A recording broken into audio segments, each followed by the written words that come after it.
নমস্কার, আমি বিপ্লব আর আমার পাশেই আছে মলি। আমরা আজকে একটা নতুন ভিডিও শুরু করছি এবং আমি নিজেই আজকে গাড়ি ড্রাইভ করে নিয়ে যাচ্ছি। সঙ্গে আমাদের রয়েছে আমাদের আসানসোল থেকে আমাদের শ্যাম মহারাজ এসছে এবং সঙ্গে আমার টিমের দুজন রয়েছে, একজন রঞ্জিত আর হচ্ছে সাগর। সবাই মিলে আমরা আজকে দক্ষিণেশ্বর যাব ফার্স্ট, তারপরে ওখান থেকে যাব আমরা আদ্যাপীঠ। আমাদের শ্যাম মহারাজ দিন ধরে আছে আমাদের এখানে। ও বলল যে অনেক দিন ধরে আমরা দক্ষিণেশ্বর আর আদ্যা মায়ের দর্শন করিনি, চলো একটু দেখে আসি। আমি চলো বলে আমরা দর্শন করতে এসেছি। চলুন আপনারা আমাদের সঙ্গে থাকুন, দেখুন। আমরা যতটা পারি দেখাবো। মন্দিরের মধ্যে তো অনেক সময় ভিডিও অ্যালাউ নেই, দক্ষিণেশ্বরের ভিডিওতে অ্যালাউই করে না, আদ্যা মায়ের ওখানেও মনে হচ্ছে অ্যালাউ করবে না। দেখি যতটা পারবো আপনাদেরকে দেখাবো, আনুষঙ্গিক মন্দিরগুলো আদ্যা মায়ের দেখাবো। এখন আমরা যাচ্ছি হচ্ছে ফার্স্ট যাব দক্ষিণেশ্বর, তারপরে যাব আদ্যাপীঠ। শ্যামদা আমাদের বাড়ি এসছে, বললো যায় না অনেক দিন, তার জন্য যাচ্ছি। আমরা এখন যাচ্ছি হচ্ছে দক্ষিণেশ্বরের ব্রিজের ওপর দিয়ে, কিন্তু যাওয়ার সময় আমরা মন্দিরে যাওয়ার আগে দেখতে পেলাম মায়ের মন্দিরের চূড়াটা। দেখুন কত সুন্দর লাগছে দেখতে। সন্ধেবেলা হলে যখন লাইট জ্বালায় তখন আরও বেশি ভালো লাগে। আর গঙ্গার জলটাও কেমন বৃষ্টি হচ্ছে বলে টলটল করছে জলটা। আর আমরা রাস্তা দিয়ে যাচ্ছি ব্রিজের ওপর দিয়ে, খুবই ভালো লাগছে দেখতে। এবার যখন আমরা পৌঁছবো তখন আরও অনেকটাই বেশি করে দেখাতে পারবো আপনাদের। মন্দিরের ভেতরটা তো দেখাতে পারবো না, বাইরের অংশগুলো দেখাবো।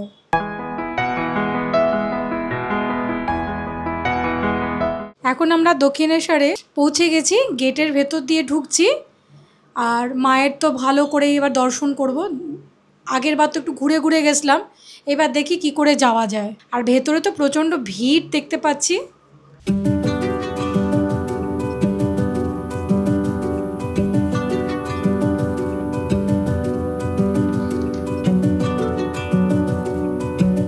দেখুন আপনাদেরকে বললাম না, যেমন খুব ভিড় দেখতে পাচ্ছেন তো, কতটাই ভিড় মন্দিরে।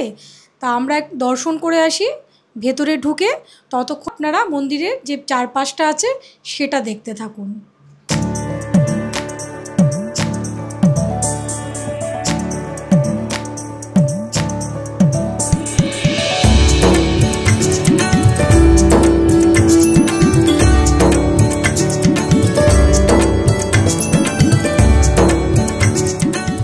আমাদের হাওড়া স্টেশন থেকে দক্ষিণেশ্বরের দূরত্ব হচ্ছে প্রায় 12 কিলোমিটার।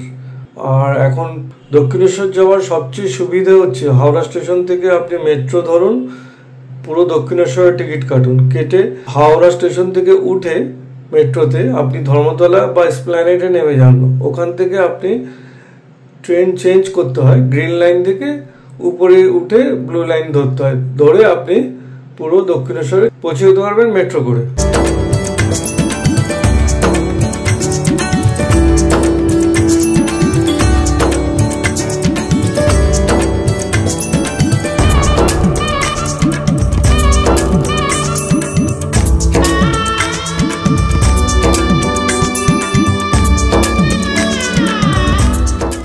আমরা মাকে দর্শন করে অলরেডি বেরিয়ে গেছি। এবার আমরা গল্প করতে করতে কিন্তু আদ্যাপীঠ পৌঁছে গেছি। এইবার আমাদের দেখার পালা হচ্ছে আদ্যা মাকে। এবার আদ্যা মাকে দর্শন করব।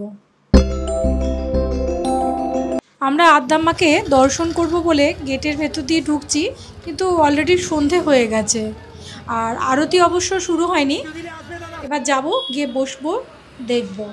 দক্ষিণেশ্বর থেকে আদ্যাপীঠের দূরত্ব হচ্ছে 1.3 কিলোমিটার, মানে 1.5 কিলোমিটারের মধ্যে।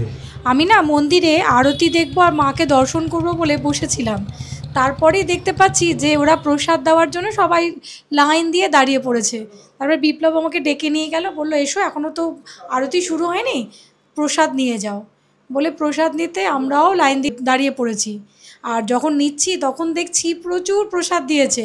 সব জায়গাতে দেখা যায় যে পোলাও বেশি দেয় আর পায়েস অল্প দেয়, আর এখানে উল্টো, পায়েস বেশি পোলাও কম, তার সাথে কুমড়িও দিয়েছে। মানে আমি তো অন্তত খেয়ে শেষ করতে পারছি না। আর এত ভাল লাগলো খেতে, ভীষণ সুন্দর। আদ্যাপীঠে সন্ধেবেলার নিয়ম হচ্ছে 7টা থেকে 7:30 পর্যন্ত আরতি হয় ওদের, আর তখনই মাকে দর্শন করা যায়। আর আমাদের হাতে একটু সময় আছে, তার জন্য আমরা কি করেছি, তার মায়ের বড় মন্দিরের সাথে অনেক ছোট ছোট মন্দিরও রয়েছে, তো সেই মন্দিরগুলো চলুন দর্শন করে নিই সেই সময়ের মধ্যে।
আদ্যাপীঠের এই মন্দিরটা হচ্ছে আদি মন্দির, ঠিক এই আদলেই বড় মন্দিরটা তৈরি হয়েছে, যেইটার ভিডিও আপনাদেরকে আমরা দেখাতে পারলাম না, যেহেতু ওখানে ভিডিও করা বা কোনো ফটো তোলা নিষিদ্ধ।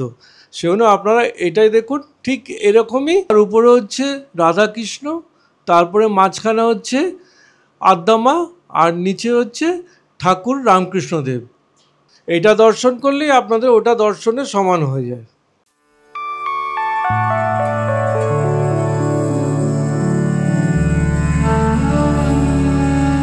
আদ্যাপীঠের মন্দিরের ভেতরেই একটা বড় গাছের নিচে খুব সুন্দর শিব মন্দিরও আছে, ওটা আমার খুব ভালো লাগছে দেখতে। পারলে আপনারাও একটু দর্শন করবেন যখন আসবেন।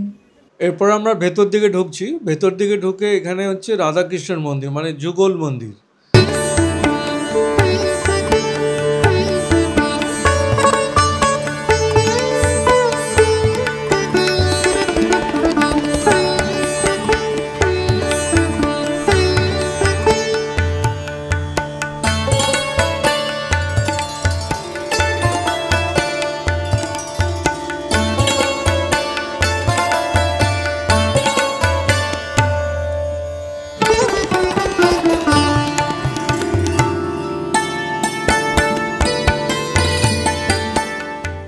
একদিকে রয়েছে শ্রী শ্রী অন্নদা ঠাকুর, আর এই পাশটাতে রয়েছে দেখুন শ্রী শ্রী অন্নদা ঠাকুরের সহধর্মিণী, উনি এই সংঘ জননী শ্রী শ্রী মা মণিকুন্তলা দেবী। এটা দর্শন করলাম আমরা। দর্শন করে এবার আমরা গোকুল দর্শন করতে যাচ্ছি, যেখানে হচ্ছে গোমাতারা থাকে। এই গোমাতাদের দুধ দিয়ে কিন্তু এখানকার আশ্রমের সমস্ত প্রসাদ তৈরি হয়, সেটা পায়েস বলুন বা দুধ দিয়ে ছানা বলুন, সব কিছু এখান থেকেই তৈরি হয়।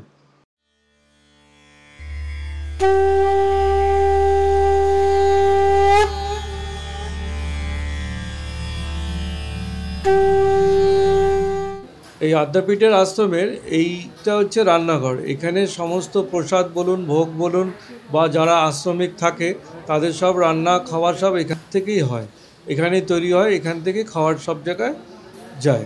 আদ্যাপীঠ আশ্রম থেকে আমরা বেরিয়ে গেলাম, এখন প্রায় বন্ধ হওয়ার সময়, আর বৃষ্টিও চলে এসেছিল। আমরা বাড়ির উদ্দেশ্যে রওনা দিলাম।